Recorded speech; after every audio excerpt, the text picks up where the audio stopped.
എന്തൊക്കെയാ വീട്ടിൽ സംഭവിച്ചുകൊണ്ടിരിക്കുന്നത്? അവന്തിക ഗർഭിണിയാണെന്ന് ഡോക്ടർ പറഞ്ഞു എന്ന് പറയുന്നു.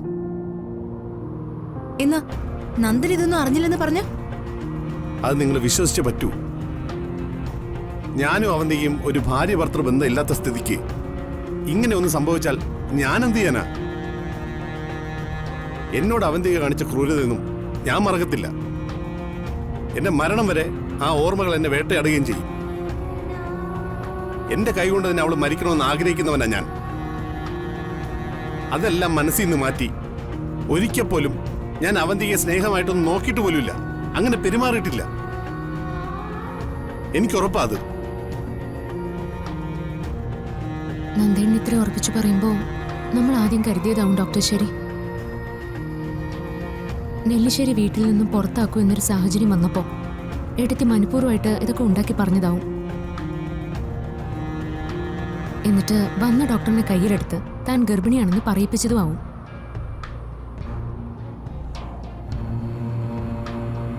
ഏടത്തേക്ക് നല്ലതുപോലെ അറിയാം, ഗർഭിണിയാണെന്ന് പറഞ്ഞ നന്ദേണ്ണ കുഞ്ഞിനെ പ്രസവിക്കാൻ പോകുന്നവൾ എന്ന പരിഗണന കൊണ്ട് അച്ഛനെല്ലാം മറക്കുന്നു. കാര്യങ്ങളെല്ലാം ഏടത്തെ തീരുമാനിച്ച പോലെ തന്നെയാണ് മുന്നോട്ട് പോകുന്നത്. ഇങ്ങനൊരു ചെയ്ത്ത് നമ്മളും കരുതിയതല്ലല്ലോ.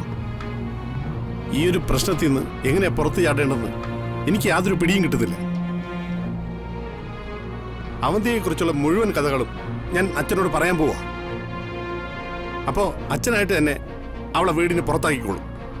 അതിനി അത്ര എളുപ്പത്തിൽ നടക്കുന്ന കാര്യമല്ല നന്ദ. കാരണം അവന്തിക ഗർഭിണിയാണെന്ന് എല്ലാവരും വിശ്വസിച്ചിരിക്കുക.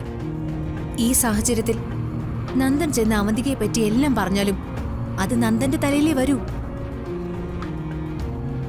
കുടുംബത്തെ ഇത്രയും ദ്രോഹിച്ച ഒരാളെ ഇത്രയും ദിവസം വീട്ടിൽ നിർത്തിയതിനും എല്ലാം ക്ഷമിച്ച് അവളോട് സ്നേഹം കാണിച്ചതിനുമൊക്കെ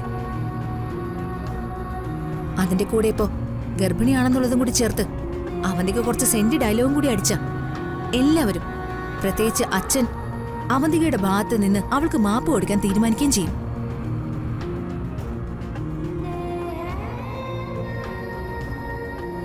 പിന്നെ എന്താ നടക്കുന്ന ഞാൻ പറയേണ്ട കാര്യമില്ലല്ലോ. ഇതിനൊക്കെ ഒരു അവസാനം ഉണ്ടാക്കണ്ടേ സന്ധ്യയെ? ഇങ്ങനെ സ്വയം തകർന്ന് എത്ര ദിവസം ഞാൻ ജീവിക്കും? രണ്ടും കൽപ്പിച്ച് അവന്തിക എങ്ങനെ ഒരു പോരിനിറങ്ങുമ്പോ എങ്ങനെ തടയിട്ട് നിർത്തും? നമ്മളെ കൊണ്ട് എന്തെങ്കിലും ചെയ്യാൻ സാധിക്കുമോ? സാധിക്കും.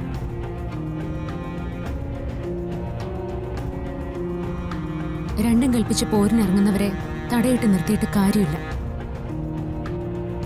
നമ്മളും രണ്ടും കൽപ്പിച്ചിറങ്ങണം. എന്നിട്ട് എന്തായുധാണോ നമുക്കെതിരെ പ്രയോഗിക്കുന്നത് അത് തന്നെ തിരിച്ചും പ്രയോഗിക്കണം.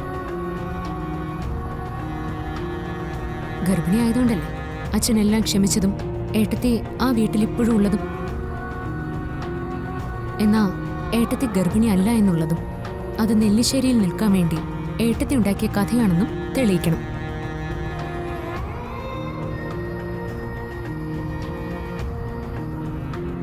സത്യം അച്ഛന് ബോധ്യമായ അച്ഛനായിട്ട് തന്നെ ഇനി ഇറക്കി വിട്ടോളൂ. അതിന് സന്ധ്യ ഡോക്ടറുടെ സഹായമാണ് എനിക്ക് ആവശ്യം. എന്റെ സഹായോ? ഞാനെന്താ ചെയ്യണ്ടേ?